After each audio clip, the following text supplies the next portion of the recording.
The title of this video has several processors that I've put together to support a couple future projects that I'm very interested in. I thought that this prototype might also help someone else, so I'm creating this video showing this project. First, I'm going to discuss the project and demo it.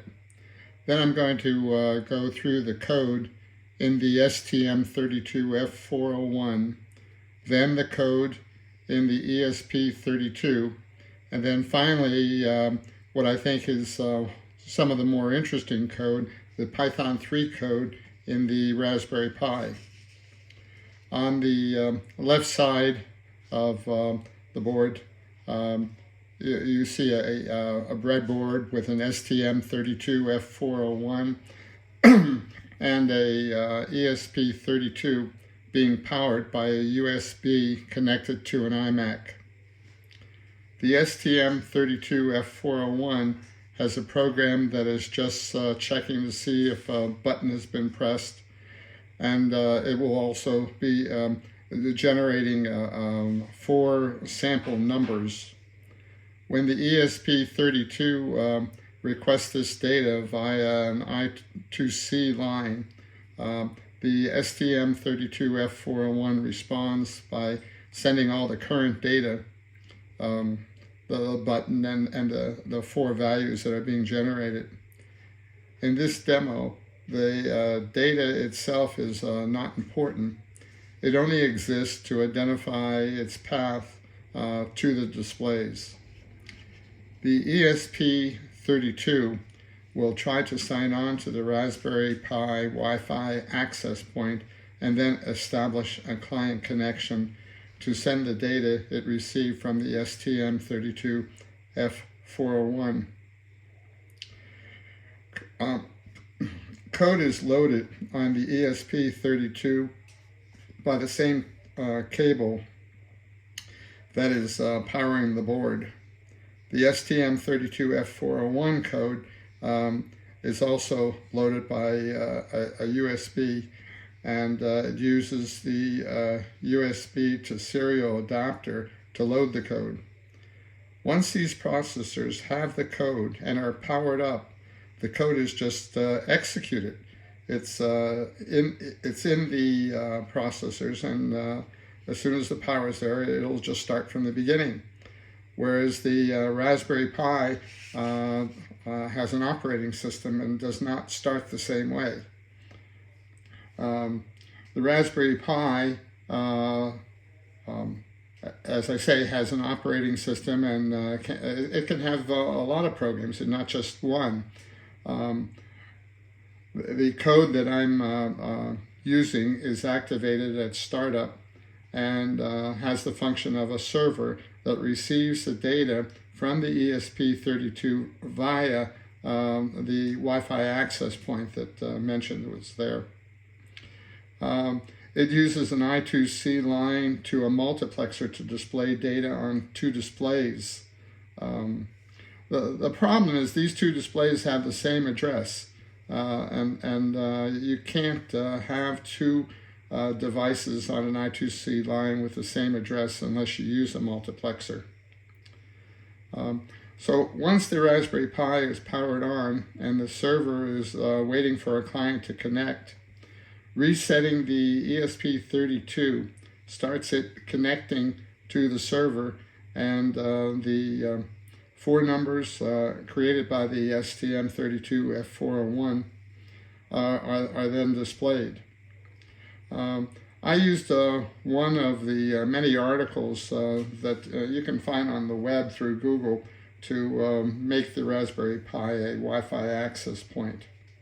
When the button that's connected to the STM32F4 is pressed, the data that is sent to the ESP32 is still passed on to the Wi-Fi access point, but then it'll stop the ESP32. This data also shuts down the Raspberry Pi operating system and clears the screen. Actually, as it's in the shutdown mode, I have a timer of 15 seconds that really delays wiping out the screen so that you could see that there's a shutting down message. It's really not shutting down during that period of time. It's just that I have that little delay in there so you can see the screens saying it's shutting down before it actually clears the screens. Well, even though I've maneuvered the screens being cleared, the power is still connected to the Raspberry Pi, and you know it's just a physical plug. So we really have to pull the plug or have a switch on the cord to the plug. And you know, if you want to restart it, you literally have to plug the Raspberry Pi power back on, either through a switch or replugging the plug. I have to restart the power, which will restart the server, allowing me to restart the ESP32 to connect the server and show the data on the displays.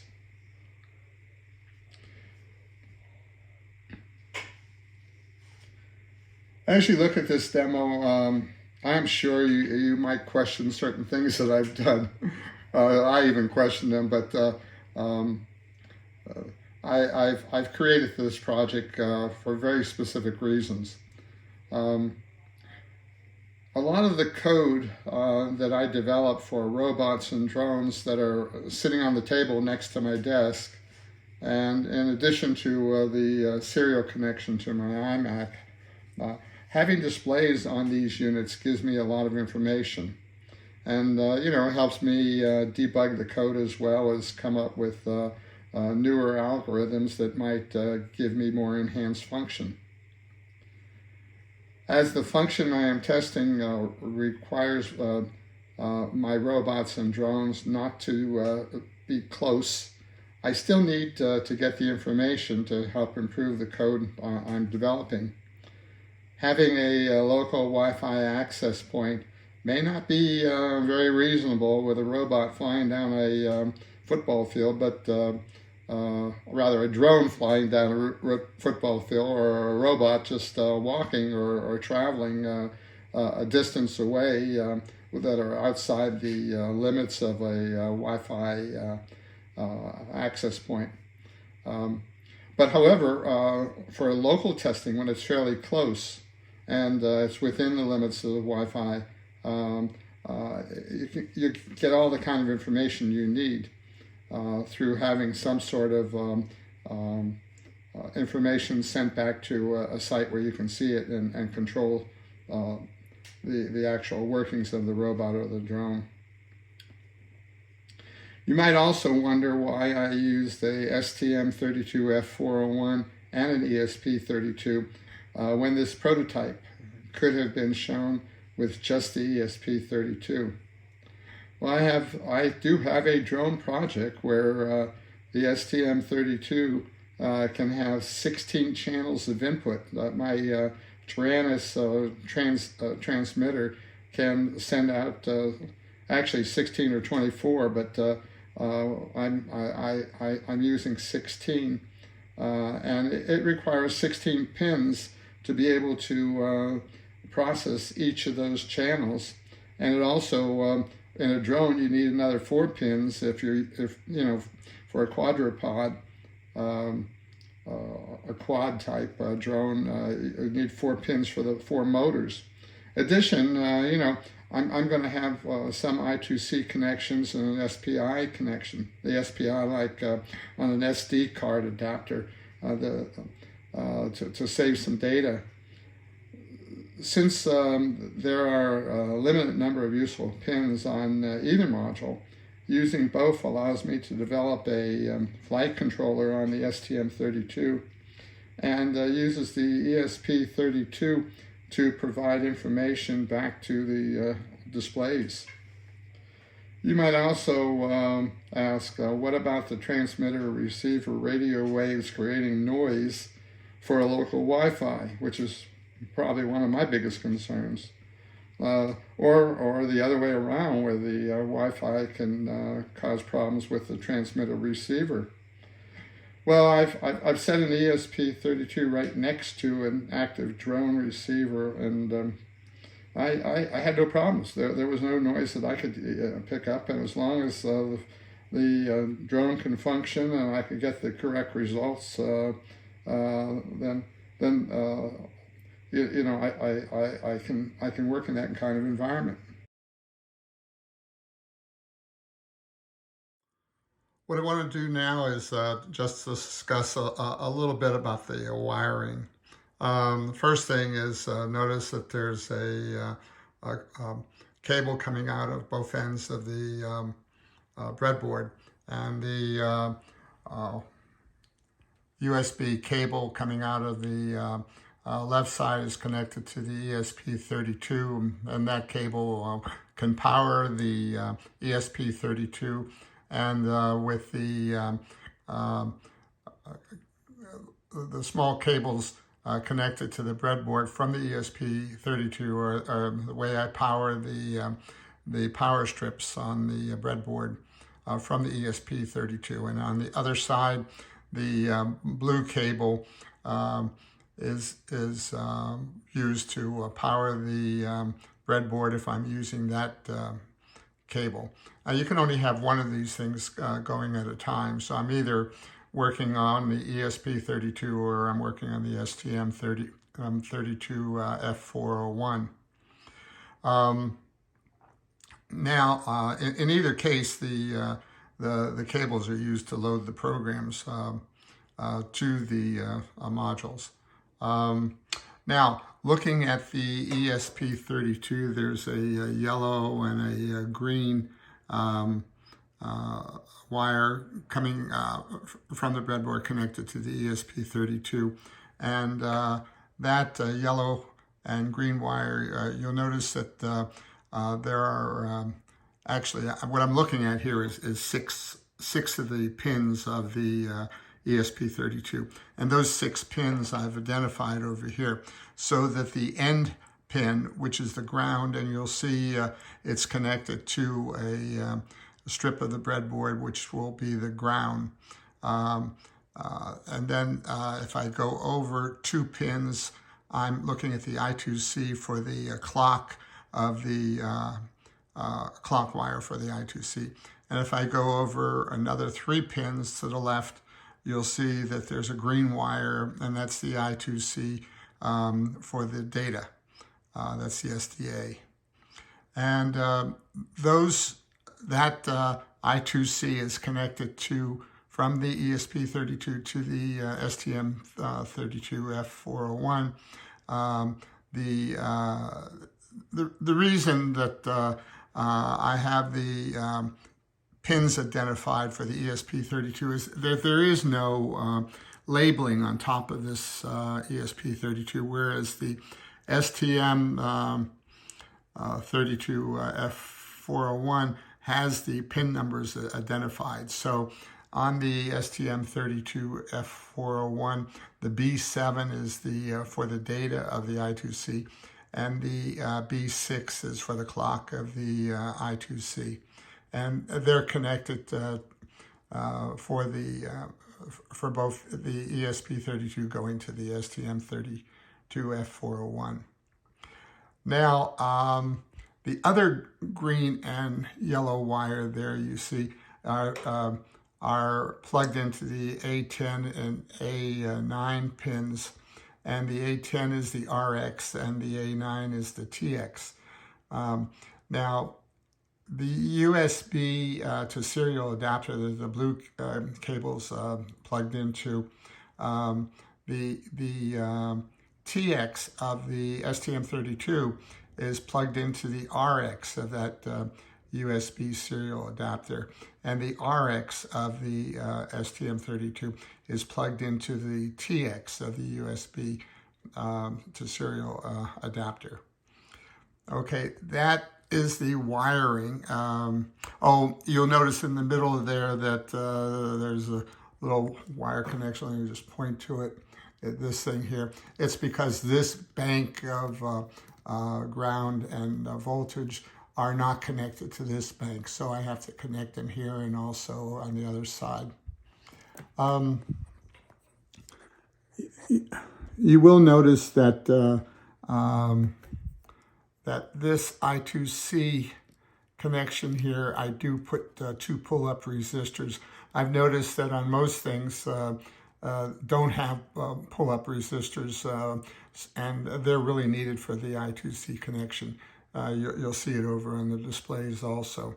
But you connect, I'm using 4.7K ohms, mainly because the first time I ever saw anybody using pull-up resistors for I2C, they were using 4.7K ohms, and I've just gotten in the habit of using the same ones. So this is the connection to the STM32 F4 using the pull-up resistors. There isn't anything else. Oh yes, here. There is a button that is used, and I talked about it, but I'm using B1 on it. That's for the button input. So when the button is pressed, there will be a high voltage coming in, which is when you check in the code, you check it for a 1, whereas as it's open right now, it would be 0.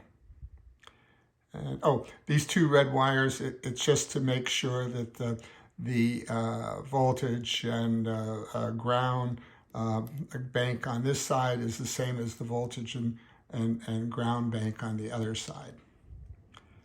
Okay, that says everything I need to say there.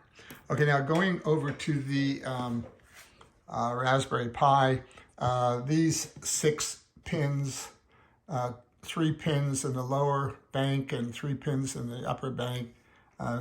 See, there's 2 rows of pins here. And anyway, these 6 pins are identified over here, so that the ground pin is this black wire, and the 5 volts connection here is the red wire. So that was the ground and this 5 volts.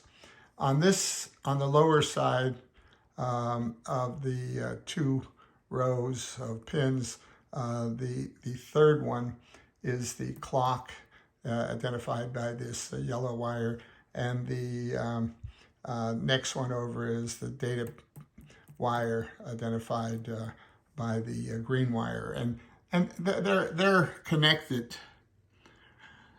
to the multiplexer here, and you can see the fact that the green is connected to the SDA and the yellow is connected to the SCL here. So the reason I'm using a multiplexer is that these 2 screens have the same address, and you can't have the same address on an I2C line, so you need a multiplexer to be able to keep 2 of the same addresses on the I2C. And you'll notice that each of these displays has its own pull-up resistors. This display here is going to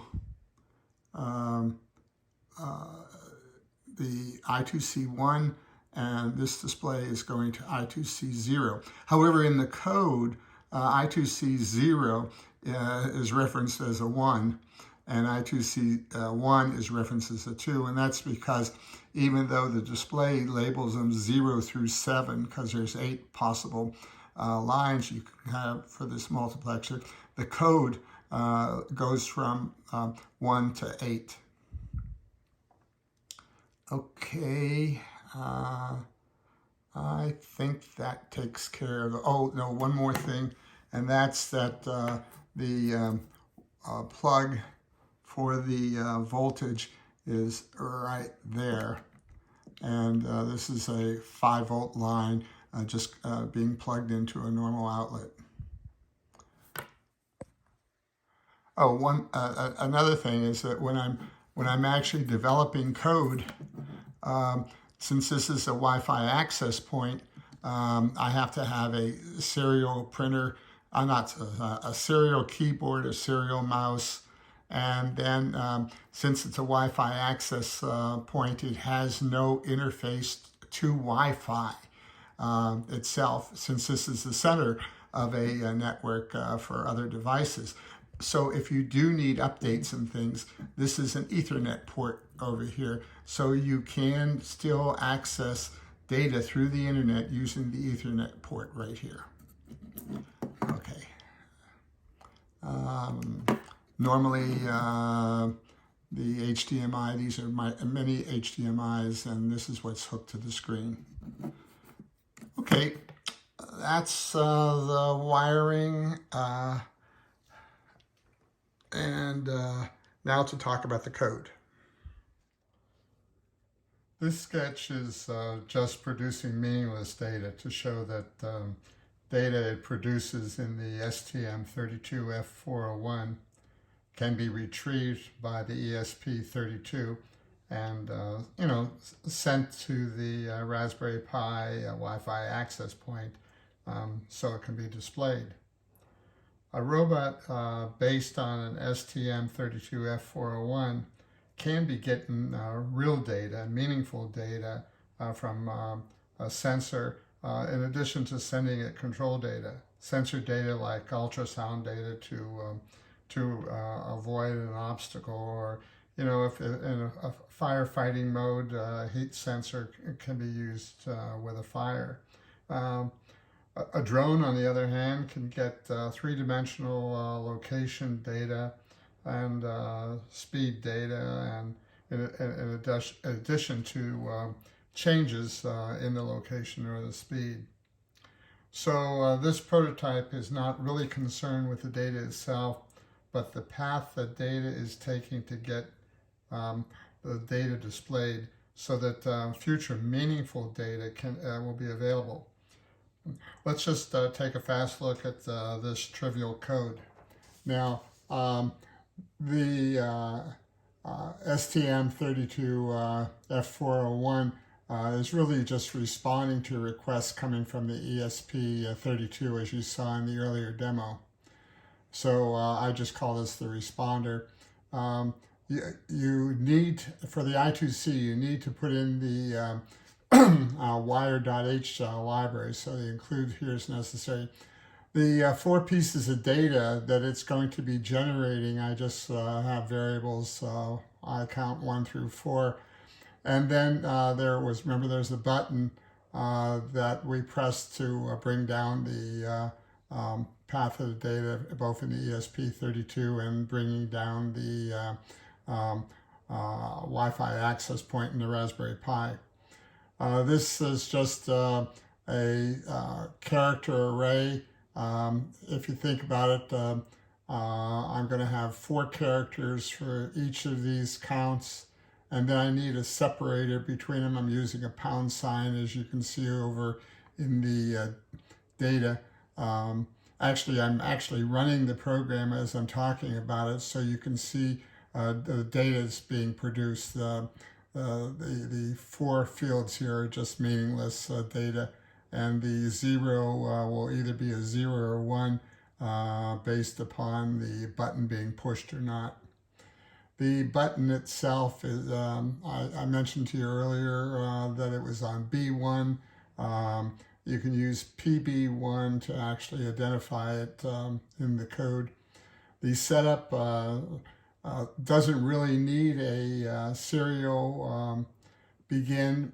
It's only there because I'm actually put in a print line so you can see the data coming out.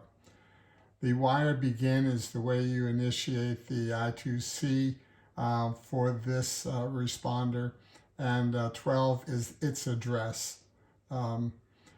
The on request function here sets up a respond function, so whenever the ESP32 requests the data, that goes to this function, which will send the data back.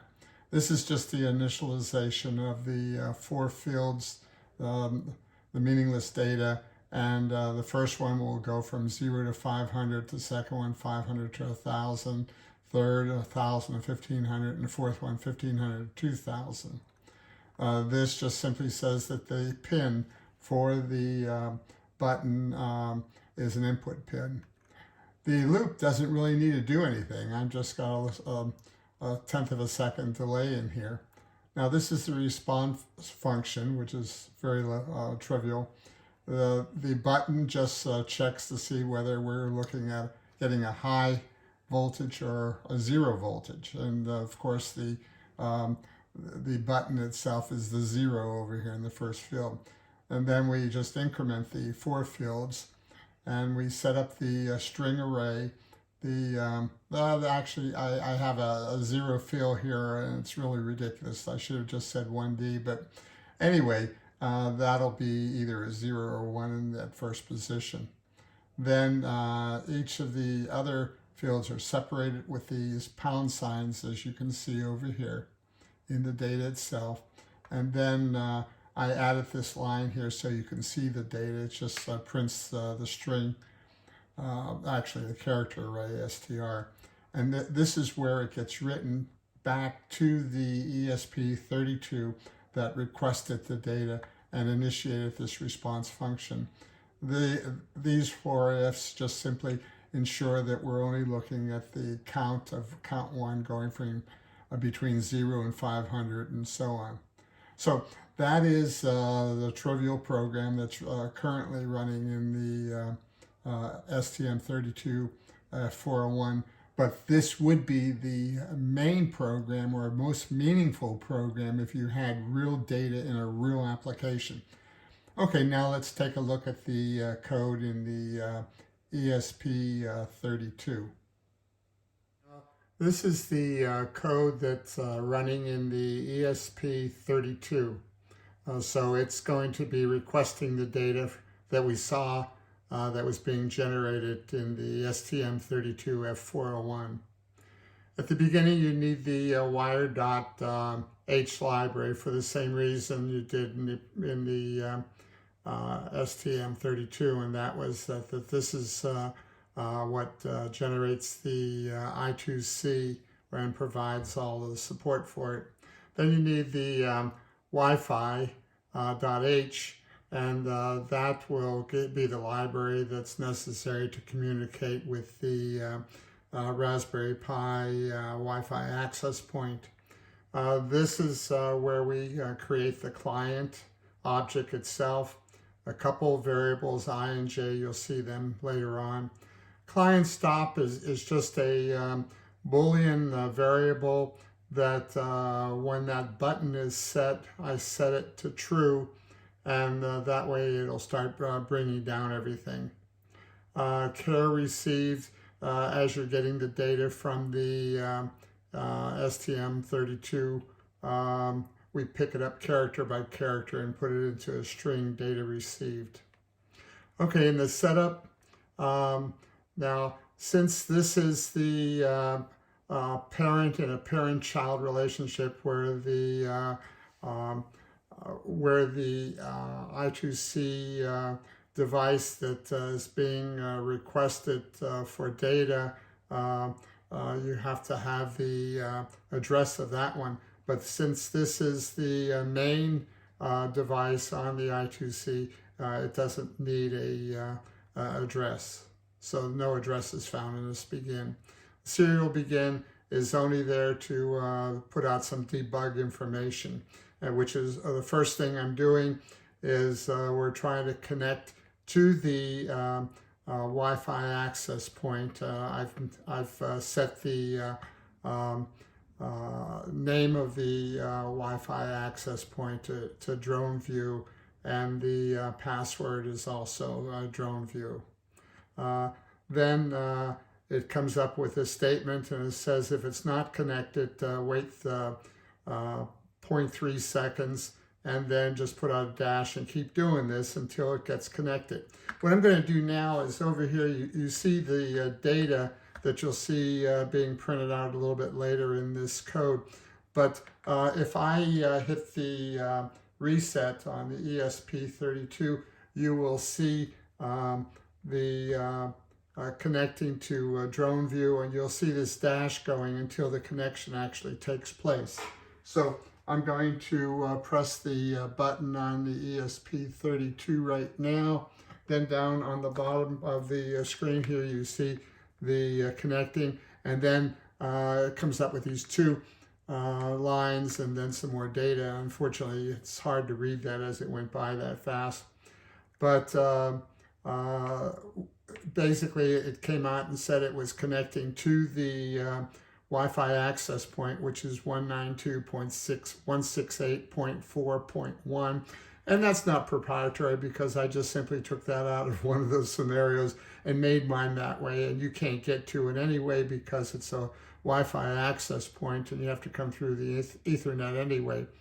This port is just a number I came up with. I have a note to myself here to tell you that you really shouldn't pick ports below 102.4, mainly because those are common ports that are used by a lot of different type of devices. And I just chose something up above that so that the port would be valid. There is one 3000 port that is a common port, but don't worry about it. Most of the other ones are fine to use. Then this is the connect to the port.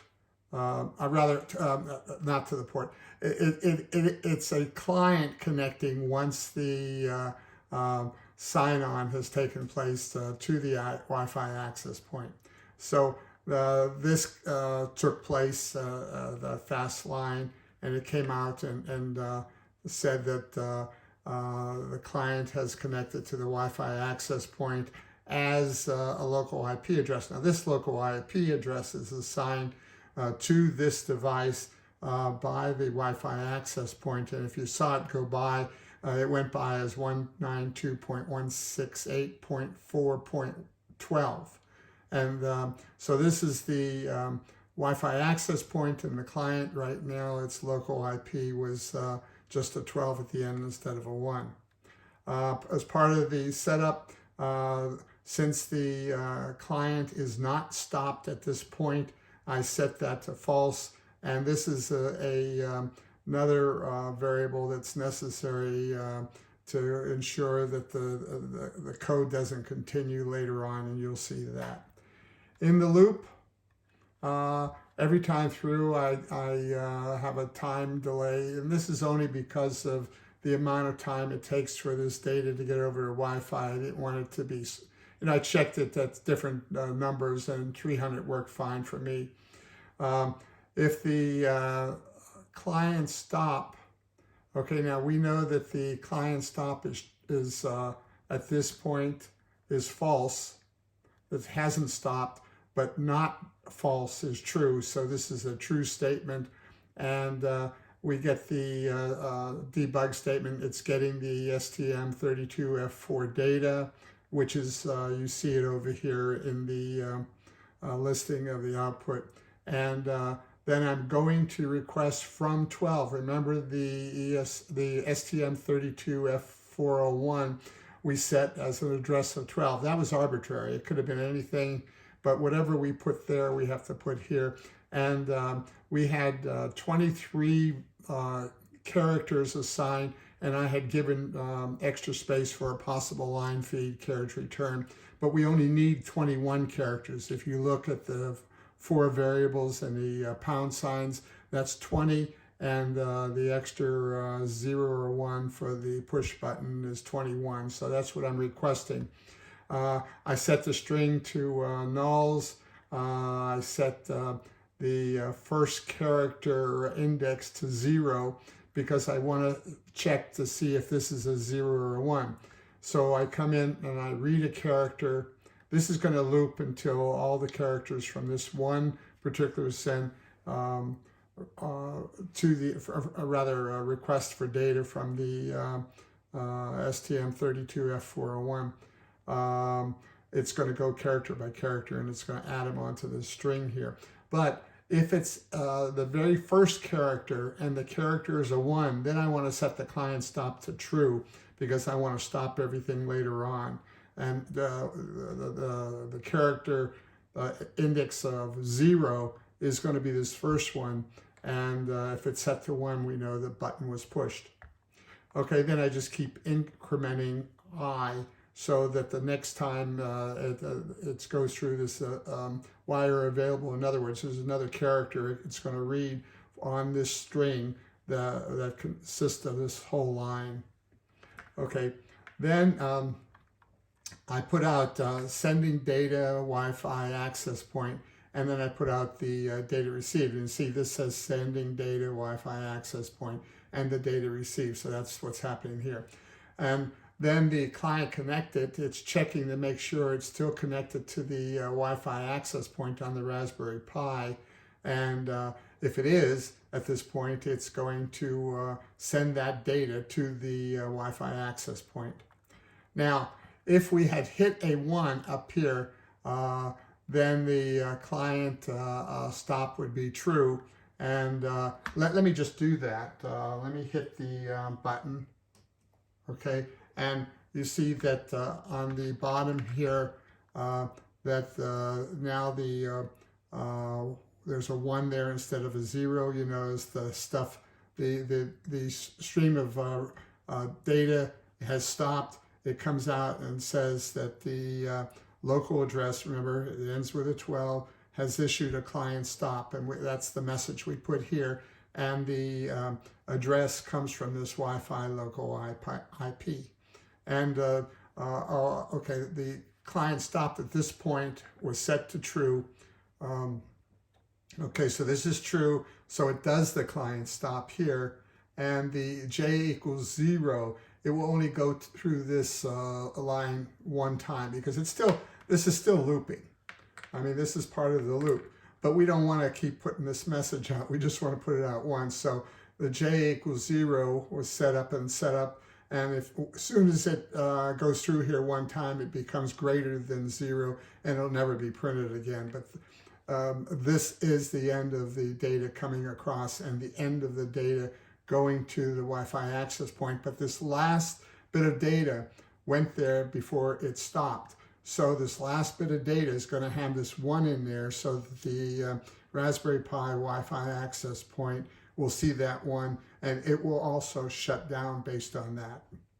Okay, this is the code that's running in the ESP32, communicating with the Raspberry Pi Wi-Fi access point to send data, and it gets the data from the STM32F4 Okay, now the next we'll look at the, this has all been C code, and I've been using the Arduino IDE, but now we're going to be looking at Python code, and that's using the IDE that I've used in the Raspberry Pi.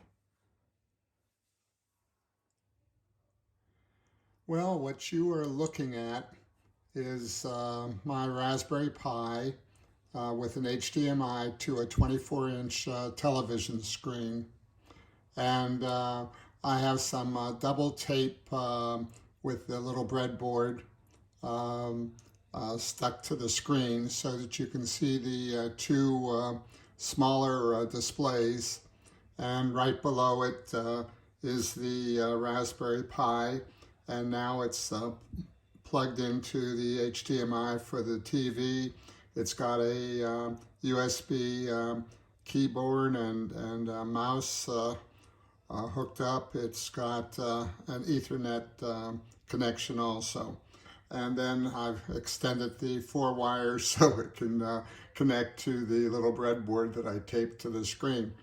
This way you'll be able to see what happens to the screen when we do different things through the code to show you the code. It is now running. You can see that the numbers are coming out on the bottom, and I'll explain that. And they're also coming out on the left display, which might be a little hard for you to see, but I'm sure you can, when you see it on a full screen, or if you expand it, you'll be able to see the numbers changing there also.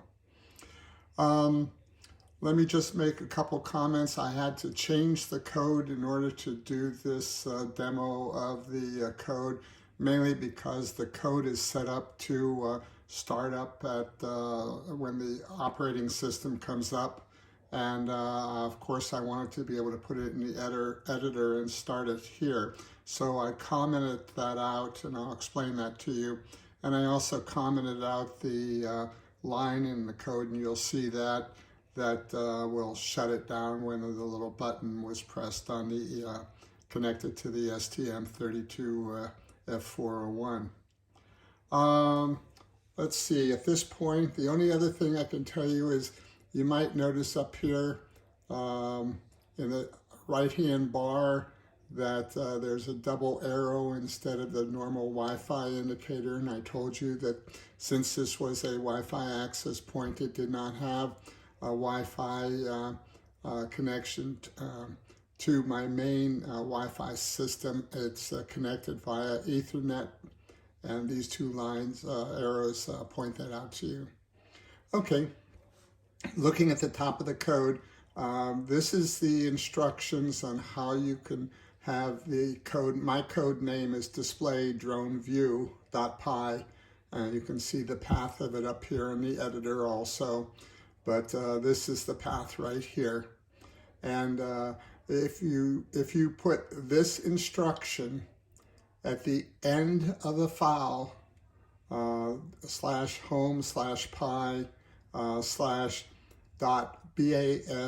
/.bashrc, this will be executed at startup.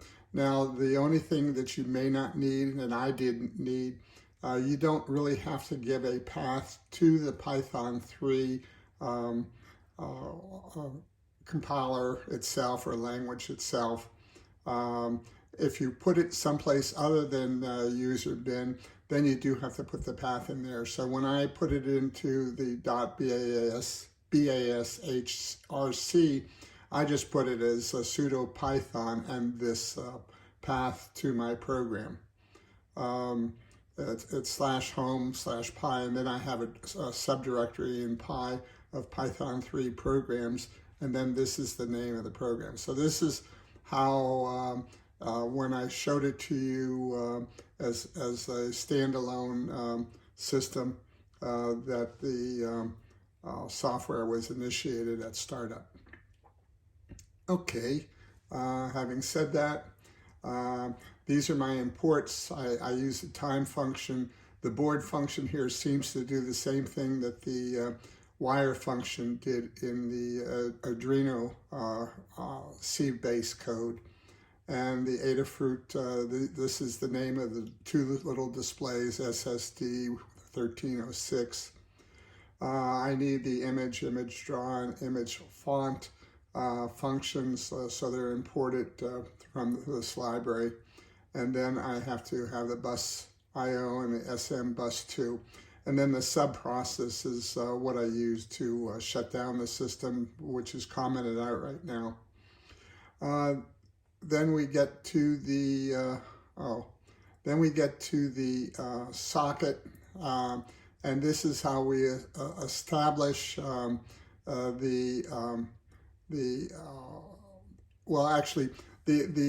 address is actually in the installation of the Wi-Fi access point acts as the router, and this is its address.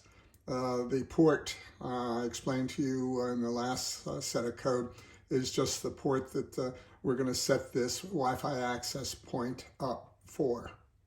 It's set up to listen for 5 connections. Anything more than that it won't allow.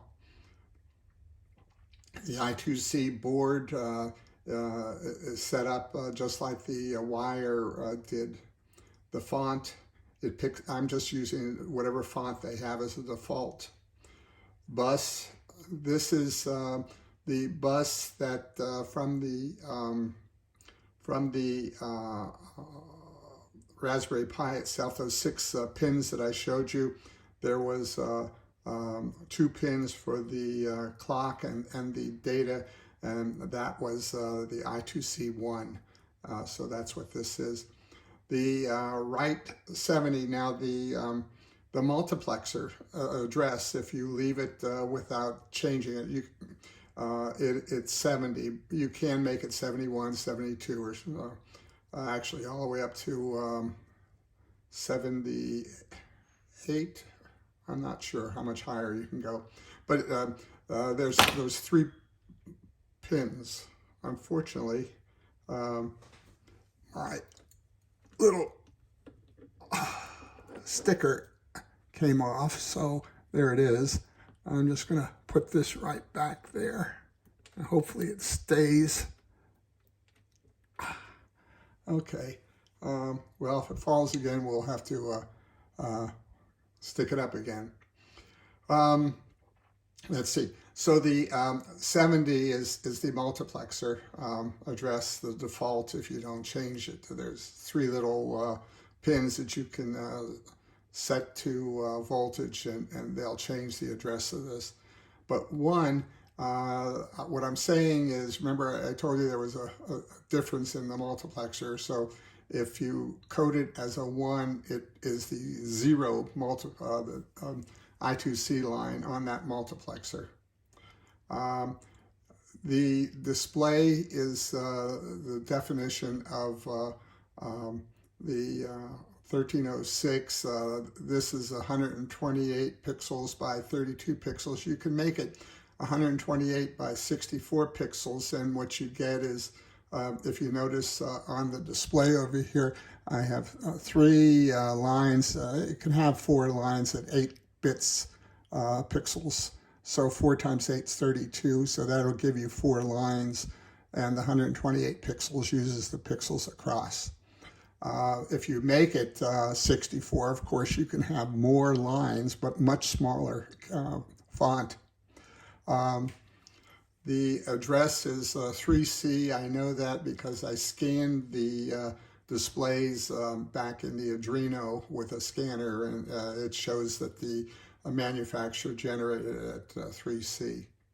Okay, then we want to simply fill the screen with the zeros, which means a black screen. 255 would be white, and show it, and that's how it comes out initially, as completely black. And then you need to define an image. The image, this is the dimensions of the image. It takes the display and it takes the width and height based on this information, and uses that as the dimensions of the display. The interesting thing is, when I looked up the image new online, I did not find any, this is the mode. I did not find a mode of 1. I did find a mode of RBG, so I put RBG in here, and when I compiled it, it said RBG is invalid, it must be a 1. So I changed it to a 1 and it works. So the error message helped me with that. And then you draw the image, and that's oh, I'm sorry, this isn't the draw, this is the definition of the draw based upon the image. Okay, then for the second display, it's the same as the first. You write a 2, which is really the I2C 1 on the multiplexer, and 70 is the multiplexer, and then you define another display, and you change it so it clears it out, and then you come up with a new image and a new draw. Okay, then this information, if you look at the Arduino, the way the C code is usually defined, you have a setup, and then you have a loop. This is basically all part of the setup. Now, when the Raspberry Pi first comes up, one of the screens says server is active, and the other says no client connected. Okay, these are you draw the text, and it goes into the image, and then you show the image. That's basically what's happening here. But however, in order to tell which line or which I2C you're using off the multiplexer, you have to send a 1 to it for this one and a 2 for this one, which is the 2 different displays. what I want to do now is I just want to shut the display down so you can see these. And what I'm going to do is on the ESP32 is, I'm sorry, on the STM32F4 I'm going to hit the little button. There's the button, and you see over here in the bottom of the screen there's a 1 that came over, and you notice that the 2 screens now, this one says client is not connected and server is shutting down, and you'll see it go black. Okay, and then instead of actually having the system come down, I just print out a message over here saying that the subprocess call to shut down the Raspberry Pi OS. And you'll see it a little later where that code is checked. But at this point, the code is basically shut down. So what I want to do is I want to stop this program. Okay, when you see over here, it comes up with saying it's just running Python 3. And then I'm going to run it. I'm going to run it. And notice as soon as I run it, it says client is not connected, but over here it says server is active. Okay, and that is exactly these 2 entries over here. So the server is active. This says 1. So obviously the one that says server is active is the 0 I2C, and then the 2 says that the 1 I2C on the multiplexer is being used, and you can see that those are there. Now what I want to do is, well, let me just leave that like that for a few seconds. And this is sort of the loop that would be normally in the Arduino IDE code with C code. And what I want to do is I want to do the connection, and that's what this is going to do. So as soon as I hit the enable on the ESP32, you'll see that the numbers start displaying, and down here in the window for the debug of the Python 3, you see the data coming across. Okay, so I'm going to hit that. It takes just a little bit of time to sign back on. Okay, it's signed back on. Now you see the data is coming out on the display, and it's coming out over here, and I'll explain this a little bit more. Okay, coming back here, this while 1, that's always going to be true because a 1 is true. And so this is where it accepts the sign on, actually the connect. And so at this point I say, well, the this while connect set says connect set is true at this point. You can see it right here. And later on when we hit the button, it becomes false, so this while loop will not take place anymore.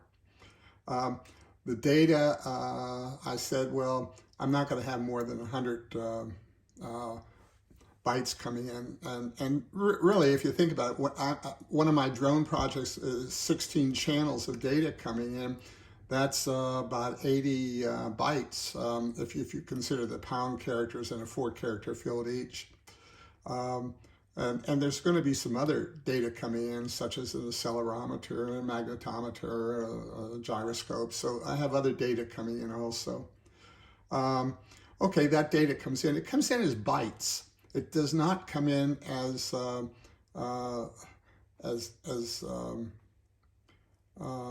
string characters, but it comes in as bytes.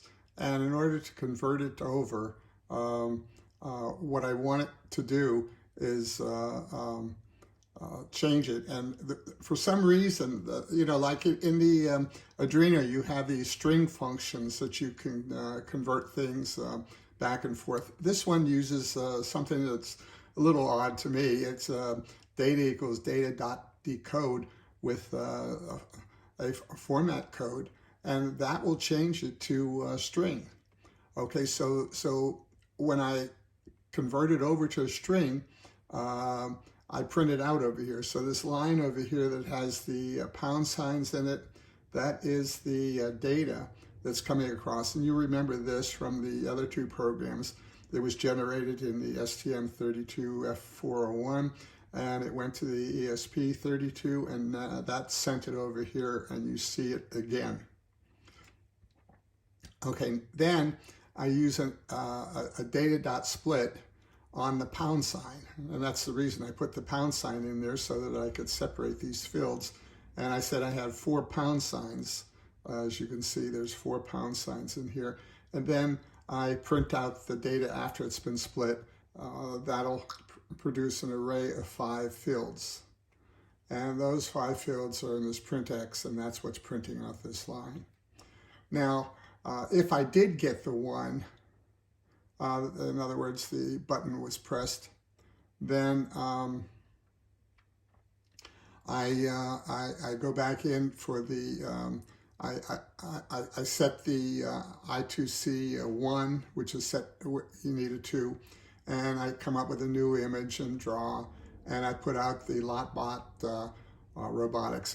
Excuse my advertisement, but of course that's what LotBot robotics is.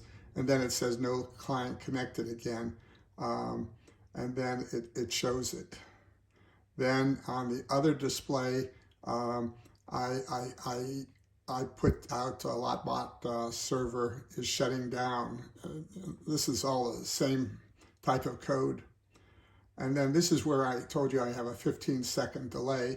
So if I hit the little button now, you see it's putting out these messages, and it's sitting there, and you'll see it go away.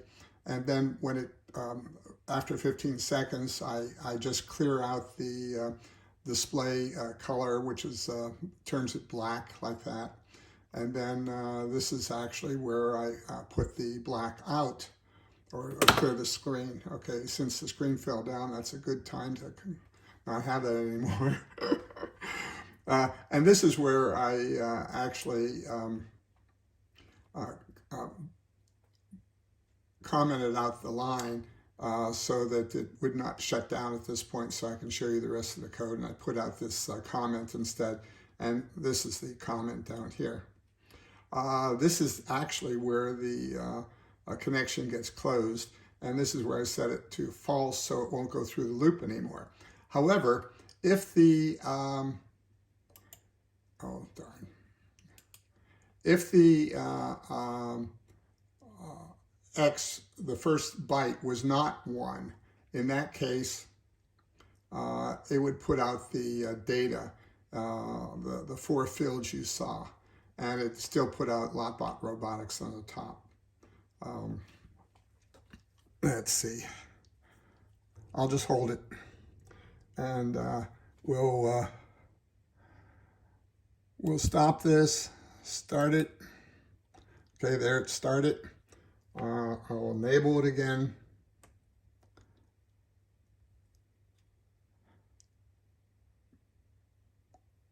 Okay, you can see the data there, and you can see the data over here. And then I'm going to hit the button to shut it down. Okay, and then you'll see it. This is the where the data came out, and you'll see it shut down again. And 15 seconds is longer than I was hoping. The message is there, and that is the code. Yeah, and a little bit of a demo, and hope you enjoyed it. That's the end of this video.